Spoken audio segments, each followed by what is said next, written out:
Bueno, continuando con el programa, no me quedé conforme cómo fue la explicación directa de la temática de elasticidad, así que voy a tratar de ahondar mucho, un poquito más en el concepto propiamente de la elasticidad. La elasticidad, insisto, les pido encarecidamente que se vuelquen también para leerlo en el libro y lo vean a nivel gráfico, pero bueno, cuando uno lo trata de explicar oralmente, a veces trata de ser lo más gráfico posible para que ustedes lo puedan interpretar.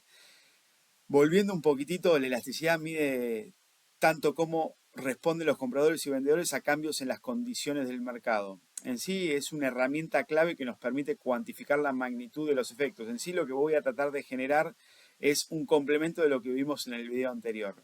Si el video, por ejemplo, como hoy hablamos con Galletita, hablamos un poco con el tema nafta, si el precio de la nafta aumenta, en este caso como se le dice en el extranjero la gasolina y demás, cuánto menos van a comprar los argentinos o van a consumir, cuánto menos van a consumir los argentinos nafta. Un poco, mucho, poco, se mantiene igual.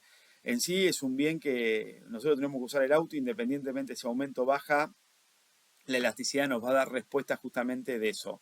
Lo más importante es la elasticidad precio de la demanda. Mide qué tanto responde la cantidad demandada de un bien a un cambio en el precio de dicho bien.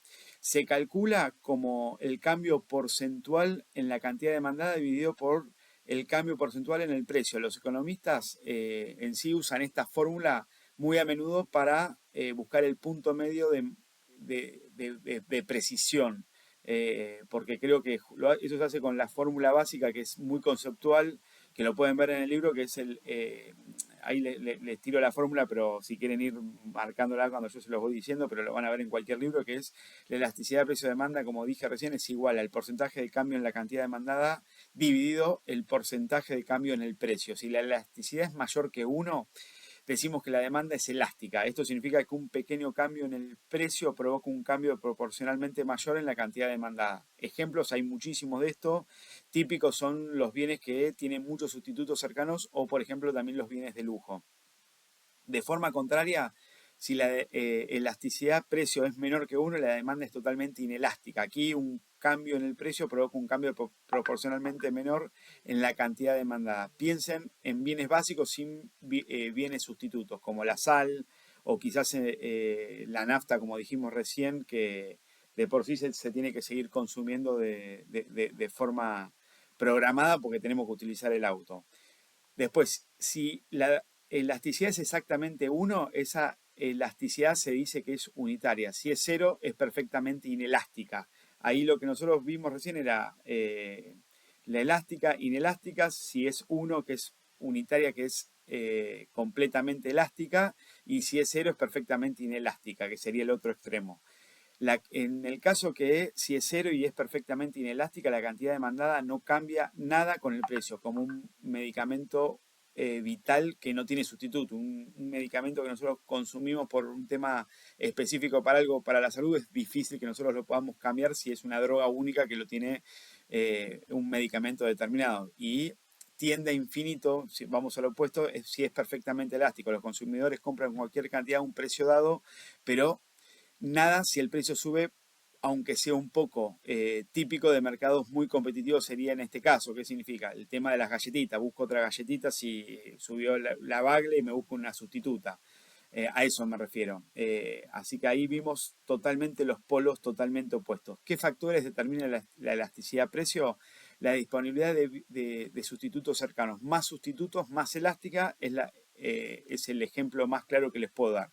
La definición del mercado, un mercado más estrecho como el helado dulce de leche es más elástico que postres fríos. Los lujos frente a las necesidades, los lujos son más elásticos, por ejemplo. Y el precio de tiempo a largo plazo, la demanda tiende a ser más elástica, ya que las personas tienen tiempo para ajustar su comportamiento, como comprar autos que consumen menos nafta, en este caso serían los autos híbridos, o mudarse más cerca del trabajo si sube el precio de la nafta. Hay millones de ejemplos que les puedo ir dando de la vida diaria, que les pueda ser totalmente ilustrativo, pero obviamente trato de que ustedes utilicen un poco la imaginación para comprender esto que les estoy planteando.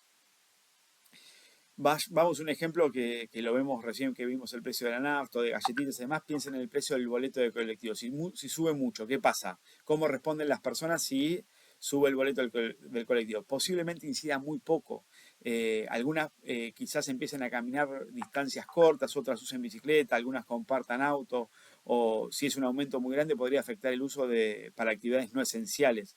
Pero en sí es como que si aumenta un poco, la realidad es que todos tenemos que seguir utilizando. El que usa transporte público va a tratar de seguir utilizando transporte público porque es un bien medianamente económico como en cualquier país, por ejemplo nosotros en Latinoamérica, en ese sentido, o en Argentina.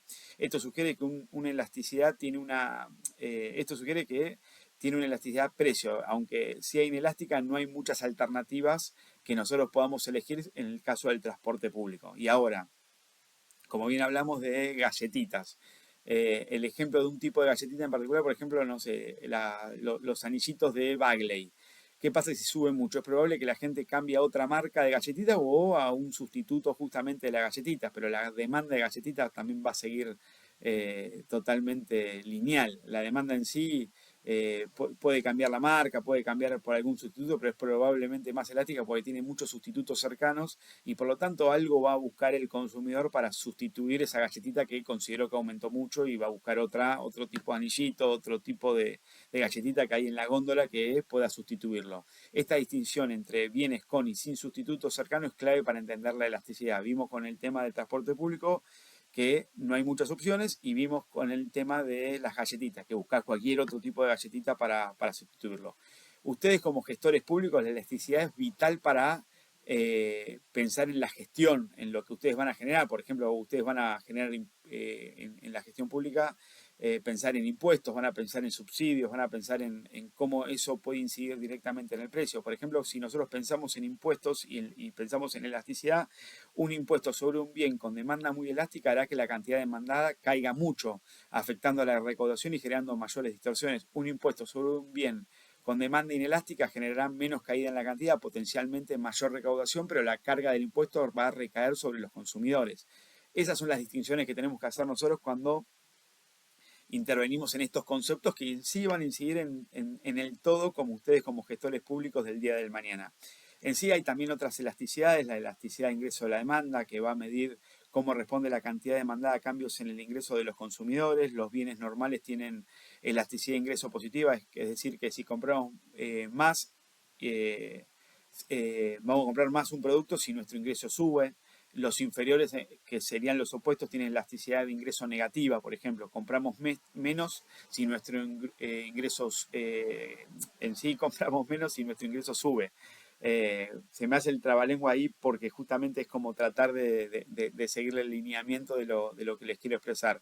Y después está la elasticidad precio cruzada de la demanda, que nos mide cómo responde la cantidad demandada de un bien a un cambio en el precio de otro bien. Es positiva para bienes sustitutos. Si sube, por ejemplo, el precio del café, eh, compro más té. Ahí es un ejemplo. Y va a ser negativa para bienes complementarios. Si sube el precio de la nafta, quizá use menos el auto y necesite menos aceite para el motor, menos plata para el service y así sucesivamente. Bueno, ahí traté de buscarles un ejemplo para desarrollarles bien el término elasticidad y sus complementos para que ustedes lo puedan interpretar un poquitito más. Así que bueno, ahí pasamos al tema siguiente.